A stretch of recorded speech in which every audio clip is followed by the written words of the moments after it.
Donc,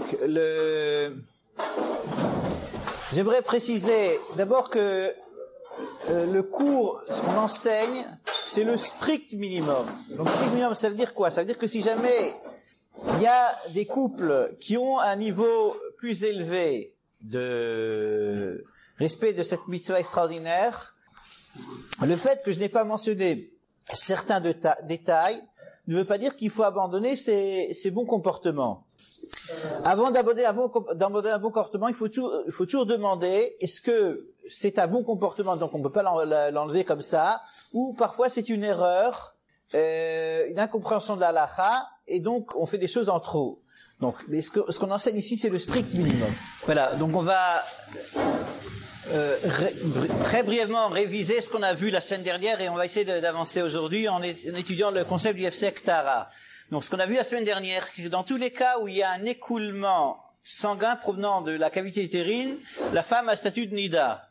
Donc, c'est pas seulement les règles, même si cet écoulement a été provoqué par un choc émotif, un effort physique, du retard dans la prise de la pilule, ou le stérilet, dans tous les cas, lorsqu'il y a un écoulement provenant de la cavité utérine, ça provoque le cas de nida.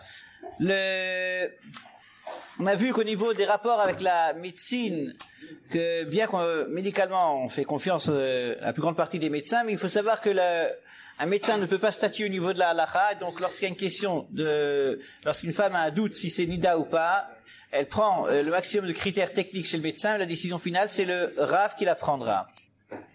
L'examen gynécologique classique ne pose aucun problème, c'est pareil donc avec l'introduction du spéculum, échographie vaginale, ou frottis vaginale tant qu'il n'y a pas de saignement. Donc une femme n'a pas besoin de faire une bdika, une vérification après, elle a le statut de Torah, elle le garde. Le cerclage fessier ne rend pas la femme nida, l'hystérographie, l'hystéroscopie dans la plupart des cas rendent la femme nida. On a vu, peu importe l'âge de la femme, donc même une femme qui est déjà ménopausée, qui a un écoulement, même une femme enceinte, donc peu importe son état, une femme enceinte ou qui allait, qui n'a pas ses règles, si elle cède, ça la rend nida. Une femme qui n'est ni enceinte ni qui allait, qui après le mikvé a un saignement, ça la rend aussi nida, bien que ce ne soit pas sa période de règles. L'accouchement, la césarienne, la fausse couche rendent la femme nida. En cas de fausse couche, on a vu que, sauf si on a pu voir que c'était un garçon, là il faudra attendre 12 jours complets. Si c'est une fille où le sexe n'a pas pu être défini, il faut attendre le 15e soir pour aller au mikvé. Et ça interdit la Torah si on ne respecte pas cette règle. Et c'est assez fréquent, ce genre de problématique. Au niveau de la définition du sang, on a vu que le sang était de couleur soit rouge ou noire. Le blanchâtre, le jaunâtre et le verdâtre sont des couleurs permises. En présence de marron, de brun, d'orange, de doré, de bronze et de rose, il faut poser la question à un rave, spécialisé dans les couleurs. Je rappelle que le rouge et le noir, trop de femmes ont une tendance à s'interdire à tort et à travers. Elles s'imaginent que c'est rouge alors que ce n'est pas rouge, et c'est donc et vice versa. Donc, il est bien de prendre conseil auprès d'un rave pour avoir au moins une fourchette, savoir ce qui est un problème, ce qui ne l'est pas. En ce qui concerne la substance, on a vu que la substance peut être soit sous forme glaireuse, soit sous forme de sang déjà coagulé. Au niveau des quantités, on a vu que une quantité infime de sang, même la taille de la pointe d'une épingle, trouvée sur un tissu témoin. Donc ce tissu qui sert à faire les vérifications, mais donc même si c'est tout petit, si c'est du sang ou c'est une couleur chromatique, ça peut rendre la femme nida. Donc si c'est trouvé là-dessus, ça peut rendre la femme nida, même si c'est tout petit. En ce qui concerne après un rapport, si on trouve une tache de sang, ça peut rendre la femme nida, mais là on n'a pas besoin de chercher après un rapport. Donc celles qui sont un peu stressées, on leur conseille de mettre des lunettes noires, ça évite les problèmes. Une tache trouvée après une perception ne rend pas la femme nida. Non, ça rend la femme nida. Une femme, je suis en train de voir si... oui, non, je vais très vite parce que j'ai un rappel. Une femme qui trouve une tache de sang après une perception, même si c'est tout petit, ça rend la femme nida. Les perceptions, on a vu la semaine dernière, c'est quoi? C'est l'ouverture de l'utérus, un ébranlement très fort ou un écoulement interne. Ce sont des perceptions qui sont rares. Mais si une femme a aperçu quelque chose, elle doit faire rapidement une vérification. Et d'autre part, si elle a trouvé une tache de sang, même toute petite, ça la rendra nida. Mais là aussi, décidez pas à travers de vous interdire. Très souvent, la femme sera permise. On a vu que pour une femme sfarade, enfin une femme avec un sfarade, lorsqu'il y a une infection urinaire et donc du sang trouvé avec les urines, ça rend pas la femme nida. Le papier toilette, il y a 3 commandements. On ne le regarde jamais. Une femme a succombé à sa curiosité, elle a regardé. Elle n'a pas besoin de faire de vérification, mais ce qu'il faut, c'est qu'elle pose la question au Rav. Dans certains cas, le Rav devra analyser le papier toilette, et donc, en fonction de certains paramètres, il donnera une réponse. L'ectamime, donc une tache trouvée sans perception, qui fait moins de 19 mm de diamètre sur un sous-vêtement blanc ne rend pas la femme nida. Une tache plus grande, même plus grande, sur un sous-vêtement de couleur, de préférence foncée, ne rend pas la femme nida. Et une tache trouvée sur la cuvette WC par terre ou dans la baignoire, même de couleur blanche, tant que c'est une tache et pas un écoulement, et sans perception, ne rend pas la femme nida. Pourquoi? Réponse? Fantastique, la leçon est comprise. Voilà, donc c'est ce qu'on avait vu la semaine dernière. Alors avant de... Oui. Si un choc provoque un écoulement pendant la Shavanikim, on commence à Shavanikim ou on va faire Très très bonne question, c'est pour introduire le sujet d'aujourd'hui. Donc on va voir ça dans la suite. J'aimerais quand même dire un mot en introduction. J'essaie de faire ce cours en français plus ou moins passable, mais il faut être conscient que le fait de faire un cours sur un sujet comme ça en français pose problème. Vous savez que l'adage français dit qui traduit, trahit.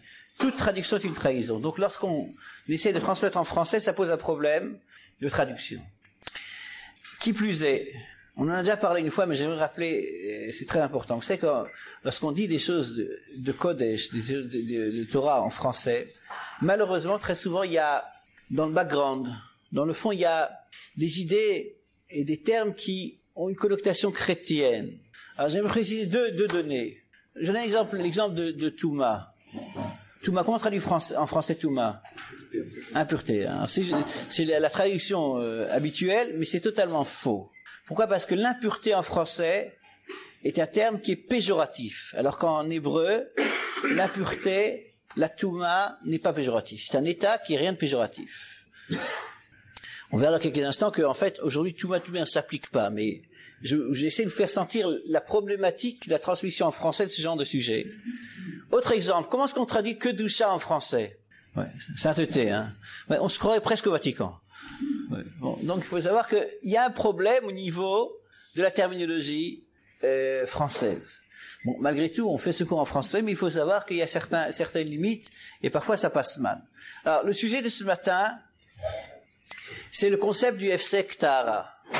Donc, vous savez que toute femme qui était nida, pour retrouver son mari, elle doit passer par 4 stades. Premier stade, c'est l'Hefsek Tahara, donc interruption de pureté en mauvais français. Deuxième stade, les Shiva Nekim, les 7 jours de pureté. Troisième stade, c'est les préparatifs pour l'immersion. Quatrième stade, c'est le mikvé. Alors vous le savez, sans mikvé, il n'y a rien. La femme reste interdite, même si elle va faire 10 allers-retours de bras coulés dans la plus grande piscine olympique de Ranana, ou si elle va faire une séance de sauna, jacuzzi, etc. Ça sert à rien. Il faut un mikvé, c'est évident, tout le monde le sait. Mais de la manière qu'il faut un mikvé, les 3 autres étapes sont toutes aussi indispensables. Et en l'absence d'une de ces étapes, malheureusement, le mikvé n'est pas valable. Et ça, c'est moins connu. Donc, on va essayer de voir aujourd'hui, c'est le concept du Hefsek Tahara, l'interruption de pureté. Alors, l'interruption de pureté est essentiellement constituée par une bdika, par une vérification. Donc, c'est la partie centrale. Et j'aimerais dire un mot sur le concept de vérification pour que les choses soient claires. Donc, chaque fois qu'on va employer le terme bdika, vérification, ce sera le même mode d'emploi. Alors, c'est quoi une bdika, une vérification? Vous savez que dans le Shas, dans la Gemara, il y a tout un volume qui parle de Nida. Masechet Nida. Dans cette Gemara, pourquoi? Parce que Nida, c'est important. C'est vital même. Donc, il y a toute une Gemara qui parle de ça. Dans cette Gemara, il y a entre autres une définition et même une description de la morphologie de la cavité vaginale. Donc, dans la Gemara, il y a marqué que dans la cavité vaginale, il y a des chorim ou sdakim, des plis et des replis. Pourquoi c'est important? Vous allez voir. J'aimerais donner une définition de ce que c'est qu'une bdika. Une bdika, une vérification, c'est un auto-examen, donc un auto-examen que la femme effectue pour s'assurer que la cavité vaginale est nette, sans aucun résidu sanguin. Je rappelle, donc, c'est quoi une bdika, une vérification? C'est un auto-examen pour s'assurer que la femme, la cavité vaginale de madame est nette, sans aucun résidu sanguin. Donc ça, c'est le principe de la vérification. Alors, comment est-ce qu'une femme peut s'assurer que la cavité vaginale est nette sans aucun résidu sanguin? Vous savez qu'au niveau de l'imagerie médicale, aujourd'hui, on a fait des gros progrès. Donc, il y a l'échographie, il y a le scanner, il y a le IRM, et on n'arrête pas le progrès. Alors, là aussi, on a mis au point une modèle, si vous voulez, un mode d'emploi super sophistiqué, une méthode vraiment c'est le top du high-tech, pour que la femme puisse se vérifier. Donc pour s'assurer donc que la cavité vaginale est propre sans aucun résidu sanguin. C'est quoi cette méthode? Il y a donc un matériel de pointe qui sert à faire cette vérification. Donc c'est sophistiqué. Je vais vous montrer exactement de quoi il s'agit. Il y a d'une part le doigt. Hein, c'est prodigieux. Croyez-moi, on n'a rien fait de plus extraordinaire que le doigt.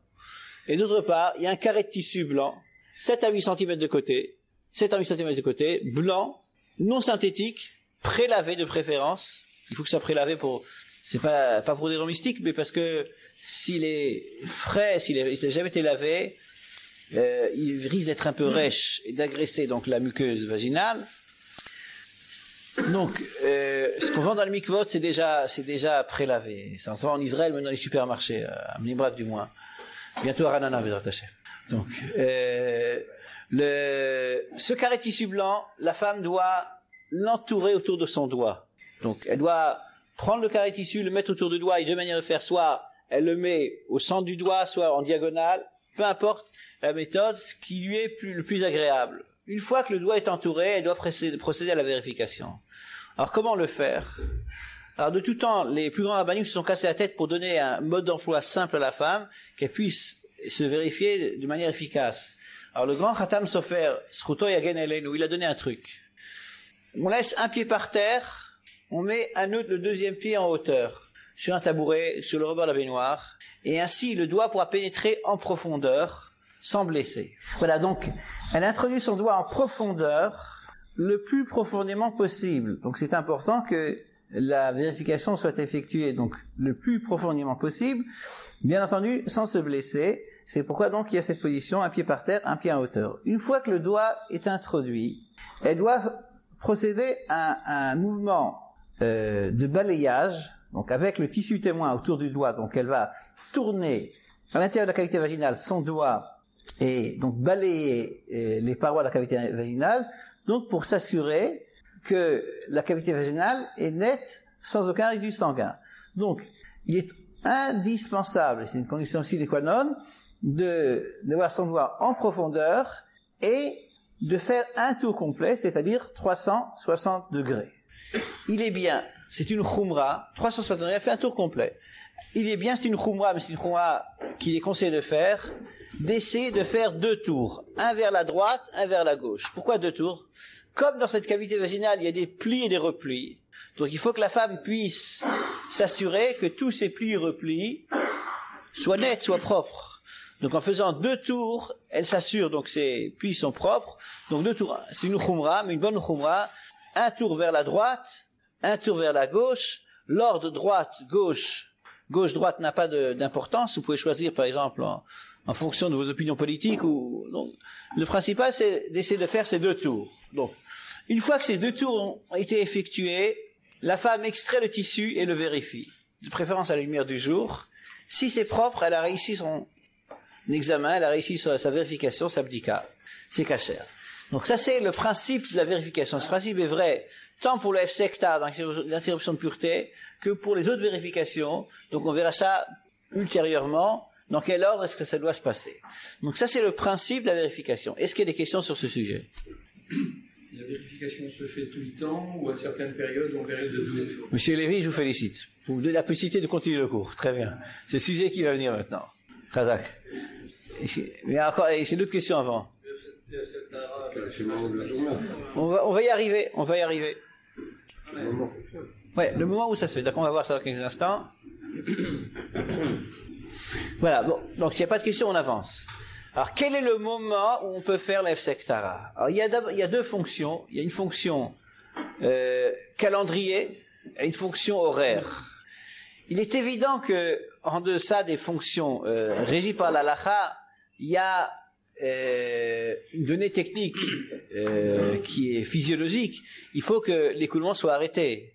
Donc, tant qu'il y a un saignement, il n'y a aucune chance que ça marche. Donc, il faut d'abord, plus ou moins, que la femme puisse faire sa vérification. Il faut que plus ou moins elle sache le flux s'est terminé. D'ailleurs, je tiens à préciser que des femmes qui ont un flux long, ça pose des problèmes tant au niveau du Shtambait qu'au niveau parfois de la procréation. ma femme un petit centre de conseil pour donner des trucs donc pour raccourcir les règles, donc, pour passer de 8 à 7 ou 7 à 6 jours. Donc c'est gratuit, c'est des choses qu'on peut faire chez soi à la maison, c'est des choses qui sont saines.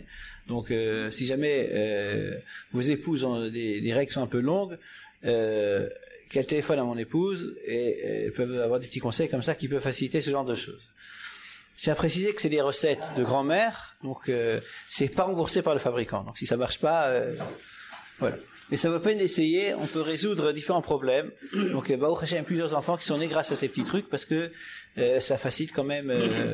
Je peux dire que même le corps médical, j'étais à Marseille quelque temps, donc j'ai fait une conférence aux médecins.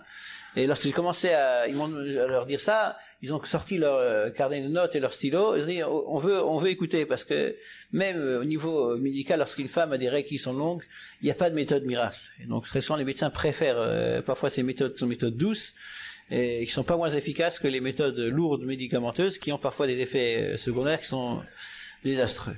Voilà. Donc au niveau du calendrier, il y a une règle et là je vous demande de bien écouter parce que c'est un peu complexe. Et c'est trop souvent oublié. Il y a une règle qui fait que chaque fois qu'une femme était, j'énonce la règle et après on va la développer. Chaque fois qu'une femme était autorisée à son mari et qu'elle est devenue nida, donc il y a eu un changement d'état, avant qu'elle puisse commencer le processus de tahara, il faut qu'elle attende un certain nombre de jours. On va schématiser, je rentrerai dans les détails plus tard, 5 jours. Je répète, dans tous les cas où une femme était autorisée à son mari et qu'il y a eu un changement d'état, c'est-à-dire qu'elle est devenue nida, elle ne peut pas commencer tout de suite son interruption de pureté, elle doit attendre 5 jours. Donc ça c'est la règle. On va essayer de développer cette règle. Donc, il faut attendre 5 jours. Je prends un exemple concret pour que les choses soient un peu moins théoriques. Une femme a vu une petite souris, boum, elle a vu une tache de sang, c'était vendredi matin. Le mari était au cours, fantastique, les maris qui vont au cours, c'est extraordinaire. Mais la souris, elle a fait ses dégâts, elle a vu une tache de sang. Donc, c'était vendredi matin, on va compter ces 5 jours. Le jour où elle est devenue nida et le jour où elle fait l'interruption de pureté sont inclus dans les 5 jours. Donc, le jour où elle est devenue nida, le jour où elle commence, elle fait son interruption de pureté sont inclus dans les 5 jours. En bon français, on dit c'est TTC. Bon, c'est tout compris. Donc, vendredi, elle a vu sa tache de sang. Donc, vendredi, c'est 1, samedi, c'est 2, dimanche, c'est 3, lundi, c'est 4, mardi, c'est 5. Vendredi, samedi, dimanche, lundi, mardi. Donc mardi après-midi, on verra avant le coucher du soleil, elle devra faire son interruption de pureté. Elle pourra faire son interruption de pureté, bien entendu à condition que le flux soit arrêté. Maintenant, même si il s'agit d'une tache qui la rend nida, donc plus de 19 mm de diamètre sur un sous-vêtement blanc par exemple, ou une perception, elle devra, bien que elle a vu une tache, ça a duré quelques secondes, et après elle n'a plus rien eu, elle devra attendre 5 jours. Donc 5 jours dans pratiquement tous les cas, à partir du moment où elle est devenue nida jusqu'au moment où elle va commencer à faire son interruption de pureté. Donc 5 jours TTC. Maintenant 5 jours, je vous ai dit c'est schématique, c'est grosso modo. Pourquoi? Parce que dans le Shulchan Aruch il y a marqué 4 jours. Et Rabbi Tzina Bar Shaul il écrit dans Or le Tzion, dans l'Akdama du Chelek Bet, il dit que une femme qui sait que dans sa famille, dans sa contrée d'origine, il y avait donc ce minhag de faire 4 jours, elle pourra faire 4 jours. C'est relativement rare. Au Maroc, la plupart des villes, on attendait ou 5 jours ou 6 jours. Lorsque j'étais au Maroc il y a quelques temps, ils m'ont dit, j'aurais pas les 5 jours, ils dit non, sinon on fait 6 jours. Bon, je veux dire qu'au Maroc, dans beaucoup d'endroits, on faisait 5 jours. Donc, au Maroc, donc 5 jours, les Ashkenazim font 5 jours, à Bagdad, par contre, là, le Israël dit 6 jours, sauf si c'était une tâche, donc 6 jours, ou si une tâche c'est 5 jours.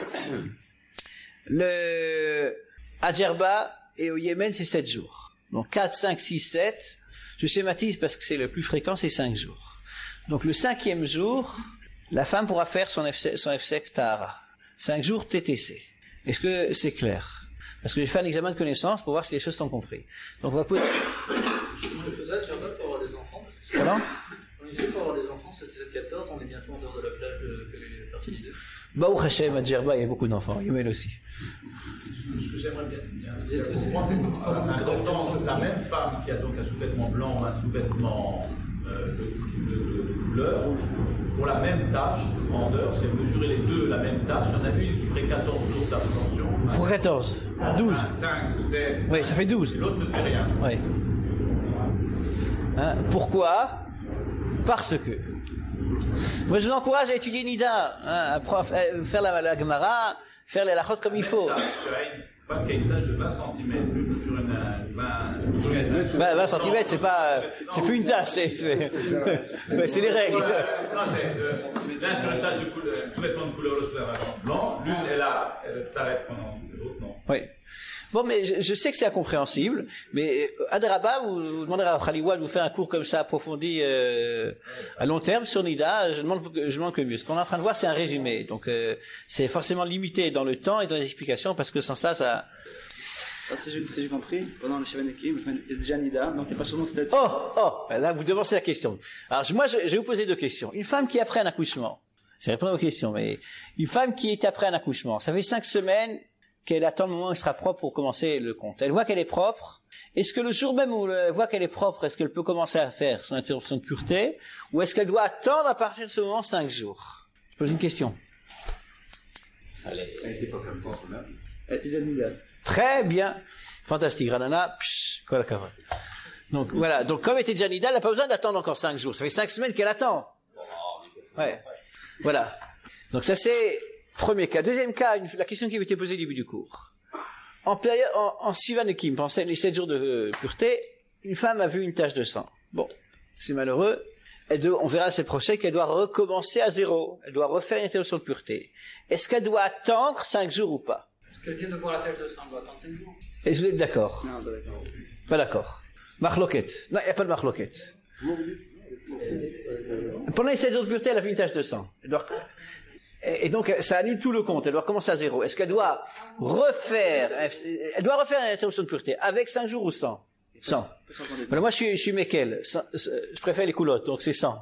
Donc 5 jours, c'est pas dans le cas où elle a vu pendant les 7 jours. Pourquoi? Je l'ai dit auparavant.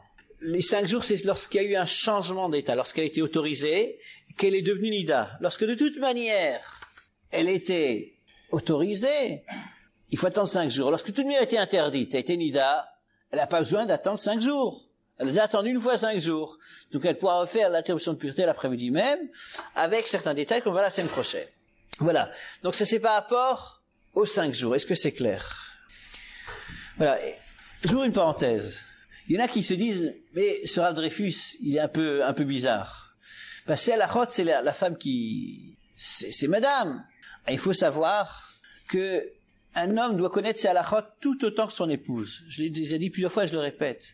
À Bnei Brak, vous avez des aussi belles affiches que M. Krasevski a organisées ici, qui couvrent les murs de Bnei Brak. Chaque semaine, il y a un nouveau cours de Tahara qui se lance à Bnei Brak, pratiquement chaque semaine. Pourquoi? Parce que c'est un sujet qui, si madame est seule à vivre ça, le mari, une chose l'intéresse, c'est quand elle revient du mikvé. C'est un point, c'est tout. Bon, et que ce soit le plus rapidement possible, mais il ne sait pas ce qui se passe. Je donne un exemple, une femme elle devait aller au mikvé le soir même, le 7e jour. Elle a vu une tache de sang, elle a demandé au Rav, le Rav lui dit, écoutez, désolé madame, vous recommencez à zéro. Elle rentre à la maison, elle dit à son mari, tu sais, je devais aller ce soir au mikvé, c'est repoussé. Et oh là là, mais tu exagères, non, mais et tu le fais exprès. Lui, il a rien compris. Parce qu'il connaît pas la halachot. Alors elle, la pauvre, elle attendait avec impatience le mikvé. Du moins, je l'espère, ça dépend un peu du mari. Et au lieu d'aller au mikvé, c'est repoussé d'une semaine. En plus, le mari va demander, combien de temps il faut encore attendre? Quoi, une semaine. Quoi, mais une semaine? Mais tu exagères, mais tu en fais trop. Il sait pas ce que c'est. Alors elle, au lieu d'avoir un petit réconfort, un peu de soutien, elle se prend un savon. Ça rend la vie du couple invivable. Elle peut pas respecter Nida quand il n'y a pas un partenaire qui connaît les halachot. Or, très souvent, il y a des blocages. C'est quoi ces blocages? Je parle de manière claire. Très souvent, dans certains couples, on se dit, Nida, c'est tamé. Mais il y a des maris, lorsque madame est Nida, jamais ils toucheront le drap de madame. Je sais pas, la serviette éponge, Hachem Ishmor, ou du savon. Ça, on ne les touche pas. Ces mêmes maris, lorsqu'ils ont très envie d'embrasser madame, ils le font. Mais la serviette éponge, non.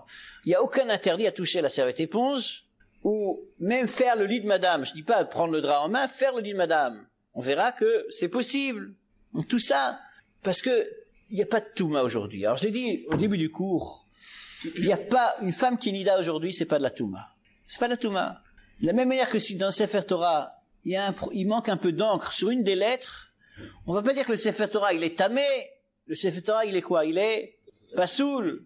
Même chose si une femme est nida, c'est pas qu'elle est tméa, et certainement pas impure, parce que c'est encore 10 000 fois pire. Si t'as une femme comme ça, madame, vous êtes impure. Moi, impure? Mais écoutez, désolé, ça m'intéresse pas vos trucs.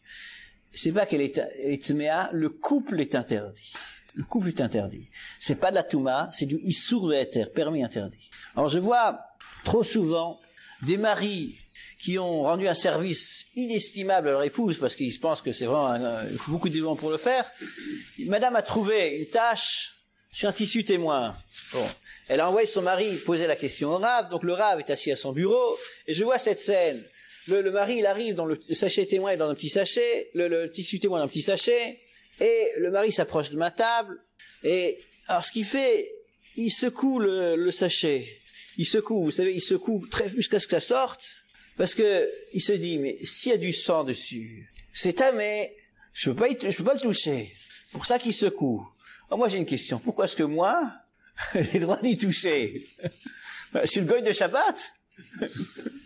Si c'est du sang, c'est tout autant interdit pour lui que pour moi. Concrètement, ça veut dire quoi? C'est-à-dire que même s'il y a du sang, il n'y a pas de touma aujourd'hui à ce niveau. Donc, il faut essayer d'enlever ces tabous, ces faux clichés, parce que ça écarte, ça dérange. On fait des choses qui sont pas du tout nécessaires. Une femme a le droit d'embrasser un Sefer Torah. J'ai un ami, c'est un Rav à Paris, mais une fois raconté qu'il faut aller acheter une mezouza dans un magasin. La vendeuse était en mini jupe. Bon. Alors, mademoiselle, j'aimerais une mezouza. Bon. Elle fait comme si elle avait rien entendu. Mademoiselle, j'aimerais une mezouza. Elle devient rouge. Bon. Mais je vous ai demandé une mezouza, c'est tout, une mezouza. Elle s'approche de lui et lui dit, non mais, monsieur le rabbin, vous comprenez pas, j'ai eu mes règles, je peux pas toucher une mezouza. C'est faux! Une femme peut toucher une mezouza, même en période de règles. Il n'y a pas d'interdit. Il faut enlever ces... Voilà. Donc, voilà, on va essayer d'avancer, donc. On a vu... Pardon. Elle peut embrasser un Sefer Torah. Il n'y a pas pas pour aujourd'hui. Parce qu'il n'y a pas de Beth Amikdash. Pas de Beth Amikdash. Au temps du Beth Amikdash, il y avait des autres règles. Donc, des autres règles, le peuple juif avait un autre niveau aussi. Ça se vivait différemment. À un autre niveau, il y a des corbanotes, il y avait la touma, etc. C'est d'autres choses. Aujourd'hui, ça ne s'applique pas. Donc, c'est faux de dire à une femme aujourd'hui qu'elle est tméa. On emploie par analogie certains termes, mais c'est faux, il n'y a pas de touma aujourd'hui. Au niveau du 5e jour, on va voir qu'il y a 3 démarches à effectuer. Première démarche, la toilette préliminaire. Deuxième démarche, indispensable, c'est la vérification. Troisième démarche, c'est le mort d'achouk. Donc on va voir au fur et à mesure et expliquer ces 3 données. Première démarche, la toilette. Donc avant l'efsek tara, une femme doit laver. Le minimum, c'est la région des organes génitaux. Il y a des femmes qui font une khumra de se laver toute la partie inférieure du corps. Il y en a qui se lavent la tête aux pieds. C'est une khumra encore plus éloignée. Cette toilette est obligatoire, mais non pas sine qua non. Donc même Shabbat, bien entendu avec de l'eau froide, sans éponge, avec du savon liquide, si on tient au savon, c'est pas nécessaire, c'est pas indispensable. Donc même Shabbat, même Kippour, où on se lave le minimum, on fait Tietédem jusque-là seulement, si arrive le moment où on peut faire son sectara le 5e jour et elle est propre, elle fait son sectara, même en période de deuil. Après le deuil, elle va retrouver son mari. Donc un mikvé c'est fermé, Kippour et Tisha B'Av. Un sectara se fait tout le long de l'année. Et donc avant l'efsektara, on fait un brin de toilette. Quand faire ce brin de toilette? Soit avant l'efsektara, mais on peut aussi le faire avant. Une femme qui travaille l'après-midi au travail, elle n'a pas de douche, elle peut faire sa vérification, elle peut pas se doucher, elle peut très bien faire sa toilette avant de quitter son domicile. Donc, on n'a pas besoin de juxtaposer la toilette et l'interruption de pureté, la vérification. Qu'est-ce qui se passe? Votre épouse vous téléphone, elle sait que vous étiez au cours, fantastique, ça c'est les maris de pointe de Ranana. Et dis-moi, là je suis dans un grand magasin, je vois que c'est bientôt le coucher du soleil, est-ce que j'ai pas fait un toilette, est-ce que je peux malgré tout faire l'interruption de pureté? Donc, on a dit que c'est obligatoire, mais c'est pas une condition sine qua non. Donc si une femme n'a pas eu le temps, l'a pas oublié, ou elle n'a pas fait sa toilette, elle n'a pas besoin de perdre un jour, de repousser l'interruption de pureté d'un jour, elle pourra faire l'interruption de pureté, même sans s'être lavée auparavant. Donc c'est obligatoire. A priori, ça n'a pas été fait, on fait quand même l'interruption de pureté. On fasse qu'on a 2 dîmes. Pardon? Non, ça on va y arriver. Dieu dit, c'est peu importe, avec ou sans toilette, c'est la même chose. Voilà, donc ça c'est par rapport au premier élément, brin de toilette. Deuxième élément, le plus important, c'est la vérification interne. Donc auto-examen qui permet de s'assurer que la cavité vaginale est nette, sans aucun résidu sanguin. Le carré de tissu, 7 à 8 cm de côté, autour du doigt, le doigt en profondeur, on fait un tour complet. C'est indispensable. J'aimerais vous expliquer, rajouter un mot d'explication pour que vous compreniez il y a trop de femmes qui se disent, je vais pas attendre 12 jours, je vais en rajouter. C'est pas bien d'en rajouter, on verra. Il y a aucun mérite d'en rajouter, je vais attendre 14 jours. Mais je vais pas vérifier. Mais je suis propre, je vois que ça coule pas, c'est bon, j'ai pas besoin et j'irai au mikvé. C'est une erreur grave, le mikvé n'est pas valable. Que les choses soient claires, le mikvé n'est pas valable. Maintenant, le pourquoi de la chose, sans vraiment approfondir, il vous est tous arrivé, un soir d'été, de rentrer dans votre douche, vous aviez chaud toute la journée, vous voulez faire une bonne douche et avec votre shampoing, vous prenez le tube de shampoing, vous êtes trempé déjà, vous prenez le tube de shampoing, vous faites psh, psh, psh, rien ne sort. Bon, rien ne sort. Parfois on a essayé d'introduire un peu d'eau dedans, ça marche pas non plus. Je vais vous donner un truc, vous l'avez sans doute déjà fait. Parce que s'essuyer, aller dans le placard, l'autre bout de l'appartement, chercher le shampoing de réserve, il y a un truc très simple. Vous ouvrez le bouchon, vous introduisez votre doigt à l'intérieur, et vous allez voir des bonnes surprises. Très souvent, il y a encore un peu de shampoing qui est agglutiné, qui colle aux parois. Ça nous est déjà arrivé, ce truc. Il y a toujours un peu de shampoing qui reste à l'intérieur, qui sort pas parce qu'il n'y a pas assez. Le principe de la bédica, c'est la même chose. Le fait qu'il n'y ait pas d'écoulement ne veut pas dire qu'à l'intérieur de la cavité, il n'y ait pas un reste de sang. Sans avoir vérifié, on n'a pas d'assurance qu'il ne reste pas de sang. Et s'il y a à l'intérieur, s'il y a un peu de sang à l'intérieur, ça peut pas marcher, c'est pas bon, il n'y a pas les shivankim, etc. Donc, la femme reste nida. C'est pourquoi la vérification est indispensable. Alors, je tiens à préciser que même Rav Ovadia Yosef, dans son livre Tarat Habayit, il ramène un livre antérieur, qui s'appelle, un livre ancien, c'est pas de lui, il ramène le Sefer Taharat Israël, dans lequel il y a marqué que même des familles strictement orthodoxes, même des familles de l'aristocratie du peuple juif, la femme ne savait pas le caractère indispensable des vérifications. Et pourquoi, je l'ai expliqué la semaine dernière, comme c'est une mitzvah qui se fait un peu, mais dans la discrétion conjugale, donc les gens n'osent pas en parler, et il y a parfois des oublis qui sont essentiels. C'est l'exemple de l'abdika, les bdikot, de savoir que c'est indispensable, ça a été trop souvent oublié. Donc, vérification. La femme introduit le tissu témoin, elle fait son tour complet, les 2 tours complets, c'est encore mieux. Ce qu'on dit en hybride, c'est la high society. C'est, faire 2 tours complets, c'est super. Elle extrait le tissu. Après avoir fait ce tour, elle le vérifie. C'est propre, elle a réussi son F-Sek Tahara. S'il y a des traces dessus, tant qu'il s'agit du F-Sek Tahara, l'interdiction de pureté, elle peut refaire un autre essai. Si elle veut, elle peut procéder, c'est pas obligatoire, mais c'est un truc, procéder à une douche vaginale, pour essayer d'enlever les résidus. Elle peut faire autant d'essais qu'elle veut, pas forcer pour pas se blesser, mais dans la limite de la logique, du bon sens, autant d'essais qu'elle veut, tant qu'elle est avant le coucher du soleil. Donc, et là, on en arrive donc à la donnée temporelle, chronologique, au niveau de l'horaire, le deadline, la dernière limite, c'est le coucher du soleil. L'idéal, c'est la demi-heure qui précède le coucher du soleil. L'idéal. Alors, on gère mal le coucher du soleil, ça bouge tous les jours.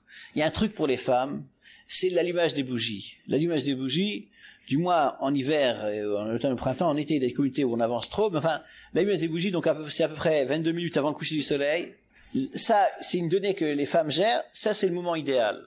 Maintenant, une femme peut très bien le khatrila, donc a priori, faire la solution de pureté avant. Bon, à partir de Mincha Ktana. Mincha Ktana, c'est une donnée qui bouge tous les jours. C'est à peu près 1h30 avant. Grosso modo, ça bouge là aussi, été-hiver, c'est... Donc, à titre, aujourd'hui, par exemple, c'est vers 2h35, Mincha Ktana. Donc, femme peut très bien avancer son F-Sek Tahara. Maintenant, donc on a vu l'idéal, la demi-heure qui précède le coucher du soleil, donc l'allumage des bougies. On peut le khatrila faire ça à partir de Mincha Ktana, 1h30 à peu près avant. Parfois c'est 2 heures, c'est pendant en été. Il y a un truc que je donne aux femmes, c'est que l'F-Sek Tahara en fin d'après-midi, c'est un moment difficile à gérer avec les gosses, etc. Moi, je conseille aux femmes de faire une vérification de sûreté, de précaution. Okay. Le matin, qu'elle vérifie. Si c'est propre, elle a fait une vérification.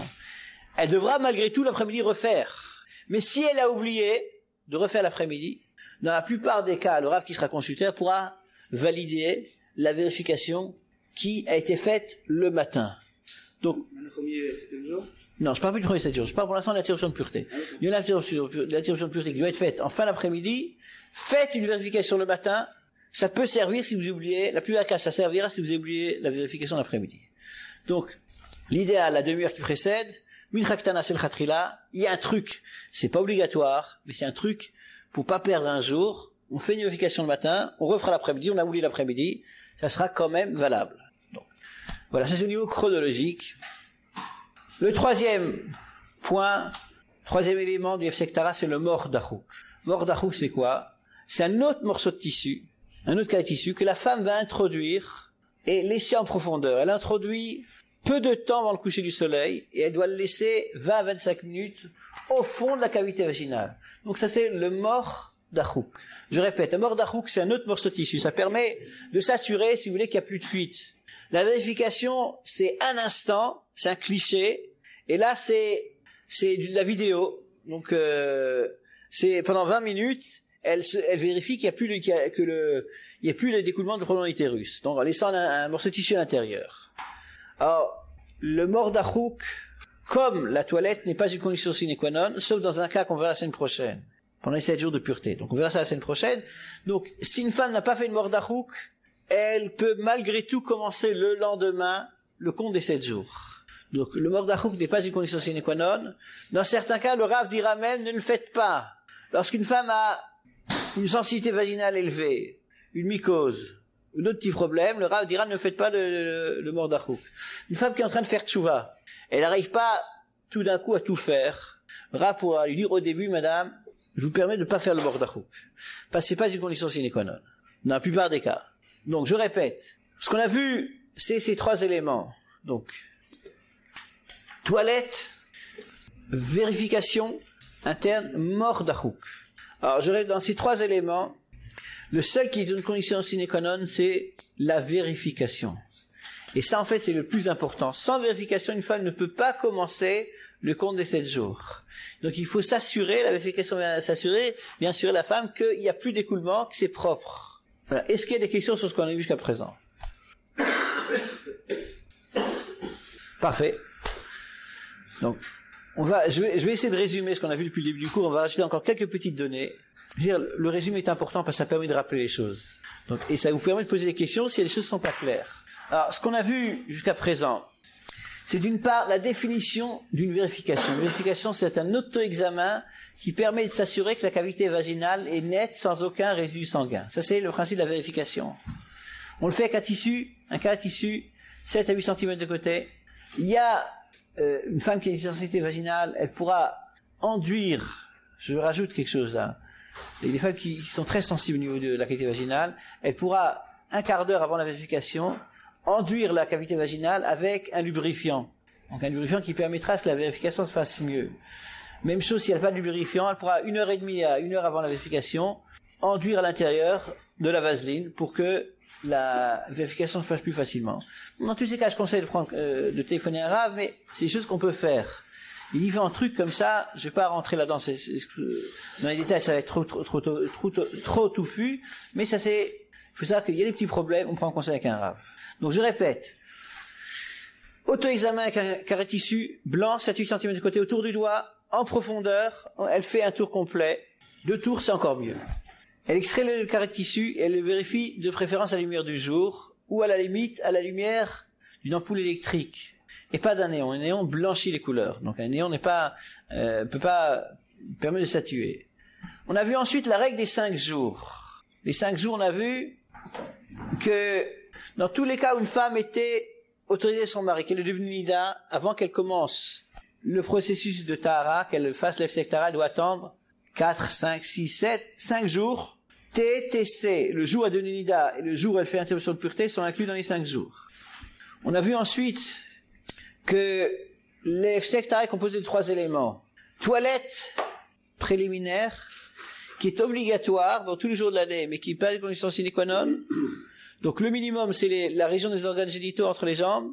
Il y en a des femmes qui font plus, qui font une chouma, de se laver de la partie inférieure, il y en a qui font cela de la tête aux pieds. On fait ça tous les jours de l'année, même Shabbat, même Kippour, même en période de deuil, même Tisha B'Av. Il n'y a pas aucun jour où il ne faut pas le faire. Une femme oubliée de faire sa toilette, elle ne repoussera pas le mikvé, elle pourra quand même faire l'interruption de pureté. Ça c'est la toilette. Ensuite on passe à la vérification.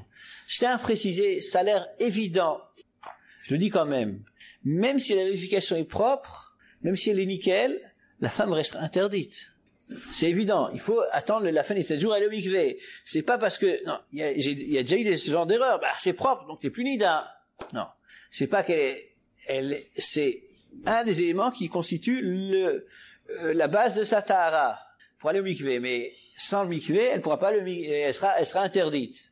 Donc, la vérification, on l'a vu, comment le faire, le moment où le faire, c'est la demi-heure après c'est le coucher du soleil. On peut très bien, à partir d'une Traktada, il y a le truc de vérification de bonne heure le matin pour ne pas perdre la journée. Et troisièmement, on a vu le mordachouk. Mordachouk, donc c'est un autre morceau de tissu, introduit en profondeur, peu de temps au coucher du soleil. Il faut pas le mettre 1 heure avant. Elle va se blesser. Ouais, ça va être gênant. Mais on introduit peu de temps au coucher du soleil. Et on laisse jusque, après 20-25 minutes après le coucher du soleil, ça c'est le mordachouk.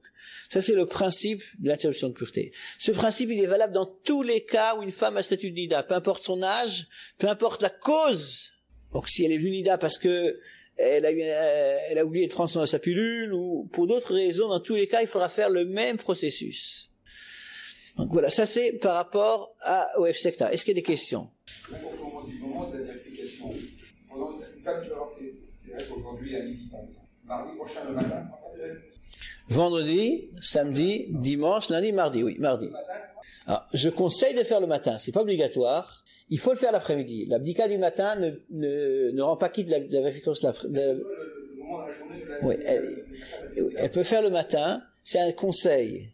Mais il faudra qu'elle refasse l'après-midi. Si elle a oublié l'après-midi, elle demandera au Rav, et dans la plupart des cas, le Rav pourra dire la vérification du matin, c'est cachère quand même. Est-ce qu'il y a d'autres questions? Vous avez dit s'il est pur, pardon, si le mordarouk ou le head est propre, on verra, j'imagine, la semaine prochaine dans le cas contraire. Oui, on verra donc j'ai pas compris. Si dans le cas contraire, non, elle peut refaire un essai. Ah, d'accord. Je les ai dit qu'elle peut faire autant d'essais qu'elle veut. Au niveau du head, le mordarouk ira. Non, c'est trop tard. Je parle au niveau du sektara. Si une femme a vu qu'il y a un problème, il est conseillé qu'elle refasse un examen. Truc bête, mais il faut y penser, elle doit noter, parce que parfois il faut demander au Rav si c'est propre ou pas, elle doit noter quel était le dernier examen. Celui-là qui compte, elle en a fait 3. Si elle donne les 3 à son mari pour aller chez le Rav et le mari, ni elle ne sait plus qui est le premier, le deuxième, le troisième, elle a tout perdu. Il vaut mieux en faire 1 que 3 sans les noter. C'est l'importance d'avoir les 3 premiers. Pardon? Celui-là qui compte, c'est le dernier. Les premiers, on peut les garder.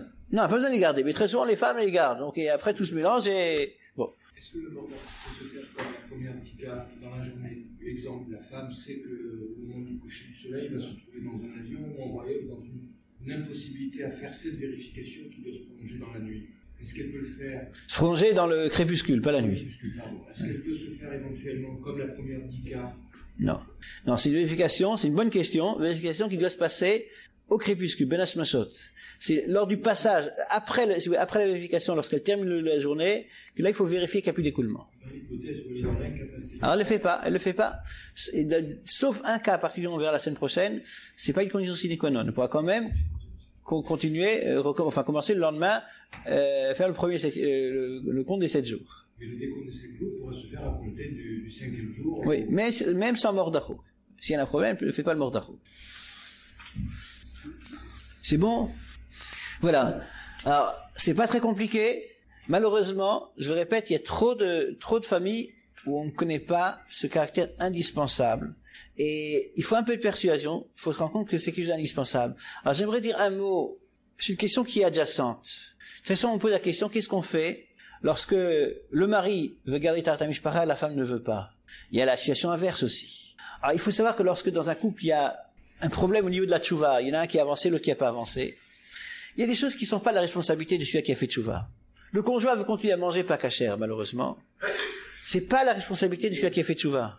Bon, celui qui veut manger dans un restaurant non juif peut pas forcer l'autre à venir manger. Roule en voiture Shabbat. Bon, moi je roule pas en voiture, tu peux pas me forcer à rouler en voiture, toi tu veux rouler, ça me fait mal au cœur, mais c'est ton problème à toi. Je te force pas à respecter Shabbat. C'est ta vie à toi, tes risques que tu prends par rapport au monde futur, c'est ton problème. Il y a des choses qui sont en commun, et qui sont essentielles. Il y a les enfants, il y a la tahara. C'est des choses essentielles, et je pense que dans un couple, lorsque il y a de l'amour, je ne parle pas d'un couple où de toute manière on se dispute sans fin, et qu'en plus on va se séparer, on va mettre ça sur la religion. Vous savez, on a le dos large, nous les rabbins, donc c'est à cause de... Non. Je parle d'un couple où il y a une bonne communication. Si c'est présenté intelligemment, on explique le pourquoi de la chose. Il y a un pourquoi. J'essaie de t'entendre de dire quelques mots sur ce pourquoi. Il y a une raison d'être, et c'est vital. Il y a des choses qu'on accepte dans un couple. On est prêt pour vivre ensemble à faire des concessions. Même si on veut pas être religieux, pour l'autre, parce qu'on aime l'autre. J'ai un couple, le mari c'est une des anciennes vedettes du football israélien, et la femme, elle lui a fait tchouva, une tchouva magnifique. La femme, elle est bloquée. Mais ils vivent très bien ensemble, et elle fait la Tara à la lettre. Parce que elle a compris que pour lui c'était essentiel. Malheureusement, elle roule en voiture, etc. Shabbat, mais Tara, elle fait les choses à la perfection. Parce qu'elle s'est rendue compte que c'était essentiel. Donc il y a des choses dans un couple où on n'a pas avancé à la même vitesse, sur lesquelles c'est pas la responsabilité du celui qui a fait tchouva, mais des choses qui sont essentielles, sur lesquelles on peut pas transiger. La Tara, c'est essentiel. Ça dépend, on peut pas vivre ensemble sans Tara. Donc, un des conjoints qui refuse de faire tchouva doit comprendre que c'est une valeur qui est essentielle, sur laquelle il n'y a pas de compromis possible. Les autres choses, bon, c'est malheureux, mais c'est pas la responsabilité du conjoint qui a fait tchouva. Mais ça, c'est essentiel. Voilà. Donc, on va attacher la semaine prochaine, on verra le concept des Shiva Nekim, des 7 jours de pureté, des 7 jours de